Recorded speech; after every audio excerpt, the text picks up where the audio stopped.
রাজশাহীতে আমাদের বোনদের উপরে অত্যাচার করেছে, তাদেরকে জুতা পেটা করেছে, প্রহার করেছে একটি ধর্মীয় গোষ্ঠী, একটি ধর্মের নাম ব্যবহার করে যারা রাজনীতি করে তারা।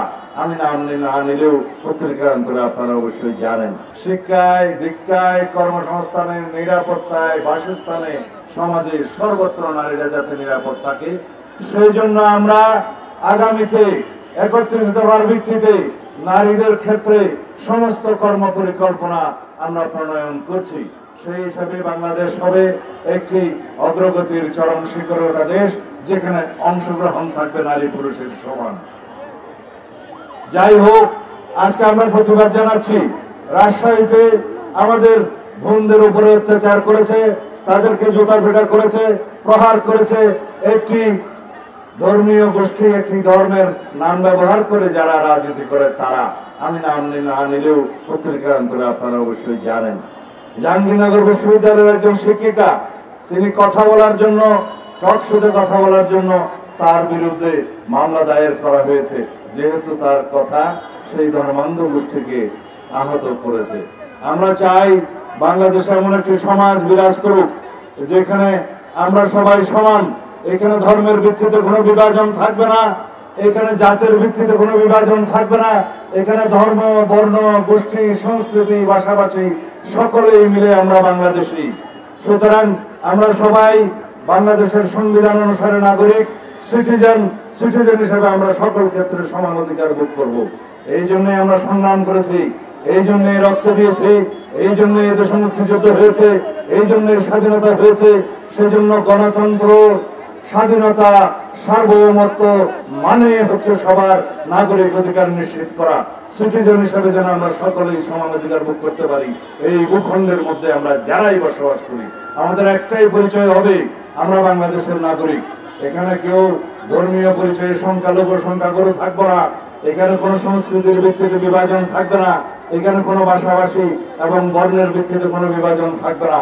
সেই বাংলাদেশ প্রতিষ্ঠার জন্যই আমাদের সন্তানেরা রক্ত দিয়েছে, সেই বাংলাদেশ প্রতিষ্ঠার জন্যই জুলাই গণঅভ্যুত্থান সংগঠিত হয়েছে, সেই বাংলাদেশ প্রতিষ্ঠার জন্যই আমাদেরকে অবশ্যই সামনে কাজ করতে হবে। আমরা একটি শক্তিশালী গণতান্ত্রিক রাষ্ট্র নির্মাণ করতে চাই, যে রাষ্ট্রে কোনো বৈষম্য থাকবে না, সাম্যের ভিত্তিতে, ন্যায় বিচারের ভিত্তিতে, সামাজিক ন্যায় বিচারের ভিত্তিতে এবং একটি শক্তিশালী গণতান্ত্রিক অধিকার নিশ্চিত করার জন্য আমরা সেই বাংলাদেশ নির্মাণ করব ইনশাআল্লাহ। আমি আজকে এখানে এই সমাবেশের এই উসিলায় দুটি কথা বলতে চাই।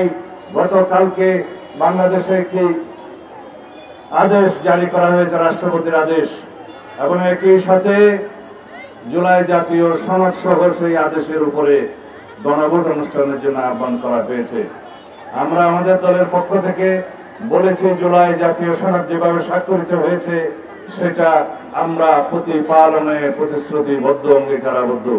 জুলাই জাতীয় সনদ যেভাবে রচিত হয়েছে, প্রণীত হয়েছে, স্বাক্ষরিত হয়েছে, সেই জাতীয় সনদ আমরা অক্ষরে অক্ষরে প্রতিপালন করার জন্য অঙ্গীকারাবদ্ধ।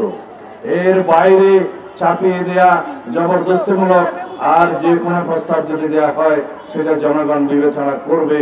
গণভোটের মাধ্যমে একই দিনে জাতীয় সংসদ নির্বাচনের দিনে জনগণের সম্মতি গ্রহণের জন্য যে প্রস্তাব করা হয়েছে সেটাকে আমরা স্বাগত জানিয়েছি, কারণ এটা ব্যয় সাশ্রয়ী, এটা সময় সাশ্রয়ী, এটা বিভিন্ন রকমের আয়োজনের সাশ্রয়ী এবং এটা সুবিধাজনক। বেশি ভোটারদের অংশগ্রহণের মধ্য দিয়ে তারা মতামত দিতে পারবে। তবে এটা আমাদের মনে রাখতে হবে, গণভোটের মধ্য দিয়ে আইন প্রণয়ন করা হয়ে যাবে না, গণভোটের মধ্য দিয়ে সংবিধান সংশোধন হয়ে যাবে না। তার জন্য অবশ্যই জাতীয় সংসদ গঠিত হতে হবে। সেই জন্য জাতীয় সংসদ নির্বাচনের পুনরাবৃত্তি করেছেন তিনি 15 ফেব্রুয়ারির প্রথমার্ধে, সেজন্য তাকে আমরা সাধুবাদ জানিয়েছি। কারণ আমরা অবশ্যই আগামী ফেব্রুয়ারির প্রথমার্ধে জাতীয় সংসদ নির্বাচন অনুষ্ঠান হোক, সেটা চাই। এই জাতি চায়, আমরা ভোটাধিকার প্রয়োগ করতে চাই। এই জাতির সমস্ত জনগণ সেই ভোটাধিকার স্বাধীনভাবে, উৎসবমুখরভাবে প্রয়োগ করার জন্য উন্মুখ হয়ে আছে। আমরা মনে করি বাংলাদেশে সেই জাতীয় সংসদের সার্বভৌমত্ব যাতে খণ্ড না হয়, সেই জন্য আমরা কোনো আরোপিত আইন দিয়ে, আদেশ দিয়ে, যে কোনো রকমের জবরদস্তিমূলক প্রস্তাব দিয়ে জাতীয় সংসদের সার্বভৌমত্বকে আমরা হস্তক্ষেপ করাতে দিতে চাই না। কারণ এটাই বাংলাদেশের একমাত্র সার্বভৌম হাউস, যে সার্বভৌম হাউসে জনগণের প্রতিনিধিত্ব করে, তাদের সার্বভৌম প্রতিনিধিত্ব করে তাদের জাতীয় সংসদ যারা নির্বাচিত হবে তাদের মধ্য দিয়ে। বাংলাদেশের একমাত্র হাউস, বাংলাদেশের জাতীয় সংসদের সার্বভৌম হাউস, যে হাউসের যে কোনো আলাপ আলোচনা কার্যক্রম আদালতে চ্যালেঞ্জ করা যায় না, সেই জাতীয় সংসদের সার্বভৌমত্বকে ডিকটেট করানোর মতো কোনো প্রস্তাব, কোনো আরোপিত বিষয় থাকতে পারে না, সেটা আমরা পুনরুচ্চারণ করছি।